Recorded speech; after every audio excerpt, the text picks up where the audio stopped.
Okay, the first thing you're going to do is you're going to take your cup with a little bit of water in it, right here, and you're going to take your paper towel, right here, and I want you to take the paper towel and dip it in the water until the whole thing is saturated with water. Then I want you to pull this up, squeeze it off, let it drip just a little bit, not a ton, don't squeeze it hard, we do want some water still in there.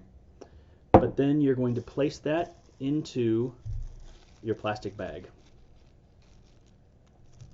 just like this, and kind of make it go down into a corner. So here's my plastic bag, and I've put it down into one corner, and you're going to want that all into one corner, and you can just kind of grasp it all together like that and pull it up into one corner. Then you're going to take your pin, safety pin or straight pin or whatever, and from the very corner, the very tip edge, you're going to take the pin and poke it through the plastic into the paper towel just one time. Make sure that you don't go through both sides of the plastic. You need to just make one hole and not one hole through one side and one hole through the other side. So push it up at an angle like this directly into the paper towel, making one little hole.